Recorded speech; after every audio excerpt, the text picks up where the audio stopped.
look at me, look at me. What is it gonna take? Is somebody gonna have to get killed here?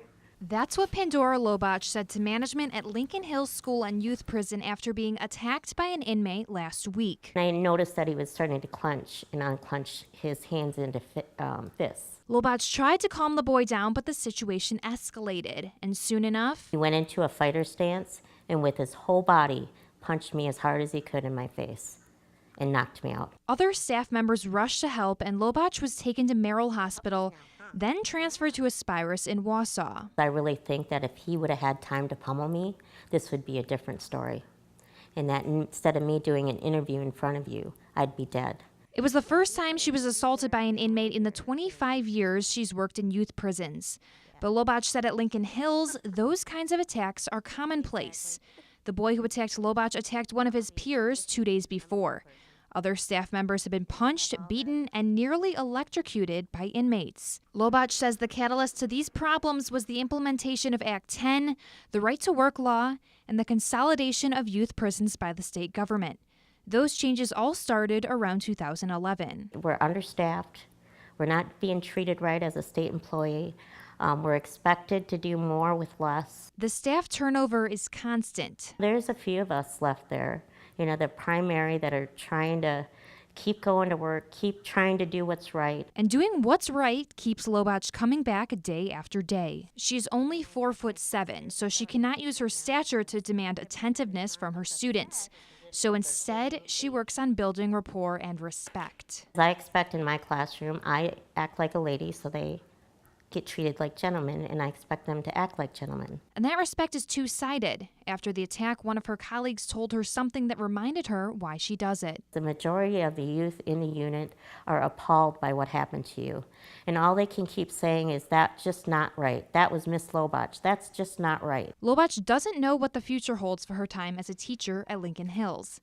But she says until it's safe again, nothing will change. There is no reason that any staff have to put up with that there. It is a dangerous, hostile working environment. Right now, I fear for my life ever going back to my job. July 1st, 2017 is a date that Cal Teskey will never be able to forget. They got in my face. They told me to get out of their way. They're going to take me down. Teskey was supervising lunchtime for one of the units at Lincoln Hills. He noticed one of the inmates working in the kitchen was offering better food to his friends. Teskey told the inmate to take his food and have a seat. So he walked out of the kitchen, turned around, glared at me with his fists. And what happened next seems to be an all too common occurrence at the youth prison. As soon as I turned my head and pressed my body alarm, he came over the top of me with both of his fists on top of my head. Can I take a picture with the dog? 3.5 months later, youth counselor Stacy Daigle experienced something similar. Daigle was overseeing a new incentive program to get some of the most dangerous inmates back on track. But one inmate decided he would rather be in restrictive housing, which includes some solitary confinement, than taking part in the program. And he said, I'm either going back to Krieger, which is the restrictive housing unit, for you, and he pointed to my partner, and he said, or for you. And then he just hauled off with a closed fist and punched me in the side of the head. Teskey and Daigle say after their assaults, the inmates were only punished by being sent to a restrictive housing unit. After a federal judge's ruling this summer, inmates can only be kept in restrictive housing for a maximum of 7 days before they return to the general population. I have no doubt that he'll do it again, because there's no consequences for them anymore. The legal ruling, called the ACLU injunction, ordered the staff to reduce the use of pepper spray and handcuffs, something the inmates realized they could exploit very quickly. They know about the injunction, and they are using it against us. Many staff I spoke with cite the ACLU injunction as adding to the dangerous environment at Lincoln Hills. But they all cited the same thing as a catalyst. In my opinion, Act 10. The brakes came off when Act 10 was enacted. The Walker administration came in, they came up with Act 10, they took our union rights away, and next thing you know, everything started going downhill since then. Act 10 was introduced in 2011. It took away collective bargaining rights and other benefits for unionized public employees like the ones at Lincoln Hills. That meant that staff had less ability to negotiate for certain working conditions. Staff here at Lincoln Hills regularly work 16-hour shifts. Employees say problems have been building since the implementation of Act 10. But combined with the ACLU injunction this July, well, It's a perfect storm. Doug Curtis retired a year ago after working for 20 years at Lincoln Hills. The dangerous environment was a major reason he left when he did. He still represents the prison's union workers and worries about them. It's only a matter of time before someone gets killed up there. The Department of Corrections has taken steps to try to ensure the safety and security of its employees. The Secretary of the DOC met with the staff last month to hear their concerns and come up with some solutions. The ultimate goal is always to never have a staff member injured, never have staff feel unsecure. 2 weeks later, Litcher and the DOC called for a lockdown of the facility. Staff from Lincoln Hills and other adult prisons spent 2 days searching each room for contraband. Hopefully both staff and youth feel much more safe after this is done, and we'll use this as a stepping stone moving forward. Both Litcher and Interim Superintendent John Paquin said they feel that Lincoln Hills is a safe place, something that many staff members vehemently disagree with, even after the recent efforts of the DOC. I don't care what the secretary says, this place, Lincoln Hills School, is a very dangerous place to work at this time. Teskey has been on medical leave since the July 1st attack. He suffers from anxiety, a stress disorder, blurred vision, and a concussion, all from the attack. He sees a trauma counselor once a week and still has trouble sleeping. My life is completely turned upside down since this assault. I'm a different person now. I don't know if I'll ever be the same again. When he first started as youth counselor at Lincoln Hills 19 years ago, Teskey said that is exactly what he was, a counselor. Every night when I left there, I felt like I touched a person's heart, and maybe he'll go back out into the world and actually make it. 19 years later, he says everything is different. Now, there's only one thing that Teskey says will bring him back to work. Change. Every Lincoln Hills employee we talk to wants to know the same thing. When is something going to change? Many staff members hope prosecutors will press charges against the inmates, but the Lincoln County Sheriff's Office says it's not always that simple. To undo the last 8 years, I don't know where to begin with it. When Denise Dillenberg started working at Lincoln Hills 10 years ago, she liked going to work. I was a teacher, and I enjoyed my job until the last few years. I really enjoyed working there. But in the last few years, assaults on staff have become more common.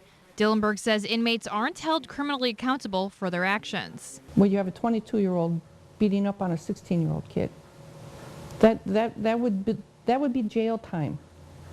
Here, it's nothing. But Lincoln County Sheriff Jeff Yeager says his department does investigations into each reported assault. We take all the complaints and allegations seriously. We investigate them thoroughly. At the beginning of November, the DOC met with Yeager and the Lincoln County District Attorney to understand what the DA needs to actually charge inmates with crimes. But charges don't come without investigations, and investigations don't come without reports to the Sheriff's Office. Are there incidents that have gone unreported to us? I don't know that because how do you track something that's not reported? My open records request found the DOC has records of 195 inmate on staff batteries or attempted batteries at Lincoln Hills and Copper Lake just through October of this year. In that time, 74 total assaults have been referred to the Lincoln County Sheriff's Office. 32 of those have been inmate on staff assaults. The others include inmate on inmate assaults and sex assaults violating the Prison Rape Elimination Act. Every time we're notified, we investigate. We don't pick and choose what we investigate. We investigate every case. After an investigation, the Sheriff's Office will refer the case to the Lincoln County District Attorney if they believe it can move forward. We reached out to the Lincoln County DA several times to see what the process of prosecution is like inside Lincoln Hills. The DA declined to comment. Records show nearly every day staff are spit on or have liquid thrown at them. These assaults aren't reported to law enforcement, but Dillenberg says they still create a stressful and dangerous environment. To tell you the truth, I think I ask myself that almost every day now. Why am I doing this? In my open records request, I found out there was an upward trend in assaults against staff since 2010 at both Lincoln Hills and Copper Lake. In 2010 through 2013, there was a relatively consistent number of assaults in the 10s and 20s. In 2014, we see a slight drop with only 9. Then in 2015, we see the highest number yet at 32. That number skyrockets in 2016 to 143, and until October of this year, there have been a total of 195 in 2017. These batteries can be anything from a staff getting injured while breaking up a fight between inmates or being spit on to being physically assaulted. This is a problem that we cannot ignore. Between overcrowding in adult prisons and a low number of juvenile inmates, Representative Evan Goyke wants to create changes in Wisconsin. Repurposing Lincoln Hills has this ability to solve both crises with one solution. Lincoln Hills School and Youth Prison in Irma has the potential to hold about 500 inmates. As of this week, the population is at 137. Goyke says a big factor in the vacancy is cost. It costs $292 per day to keep each inmate in Lincoln Hills in July. The county that the inmate is from pays that cost. In September, that cost rose to $390. In July of 2018, it will rise again. So what's going to happen in future years is that counties are further incentivized not to send juveniles to Lincoln Hills because it became far more expensive. Goyke wants to send juvenile offenders to regional facilities that are based on levels of risk, like maximum security and minimum security, then turn Lincoln Hills into a treatment facility for adults. Treatment is critical. There are 5,900 men in prison that have been found to have an alcohol or other drug addiction, that have been found eligible to participate in treatment behind bars, and those 5,900 are on a waiting list for a spot in the program. Wednesday, Wisconsin Attorney General Brad Schimmel said he'd support Goyke's idea if the state had an option in place for serious offenders. Goyke based his bill on solutions other Republican majority states have used in their prison systems like New Jersey and Michigan. Even so, Governor Scott Walker has some concerns. Right now, a lot of people have thrown out ideas, but there is no physical place out there, particularly for Milwaukee. While it's an issue of treatment and rehabilitation, it is also largely an issue of cost. Lincoln Hills is already set up similarly to a low-risk adult prison, so there wouldn't be the high cost of building a whole new facility. And so we face some very expensive decisions, or we can engage in the type of reforms that I've proposed to avoid those costs. Rose McBride got a chance to actually go inside that prison. No cameras allowed in there, but of course Rose went in with a pen and paper and open eyes and open ears as well. And so Rose, tell us, what was it like first walking through those gates, going in? What kind of experience did they have you guys go through?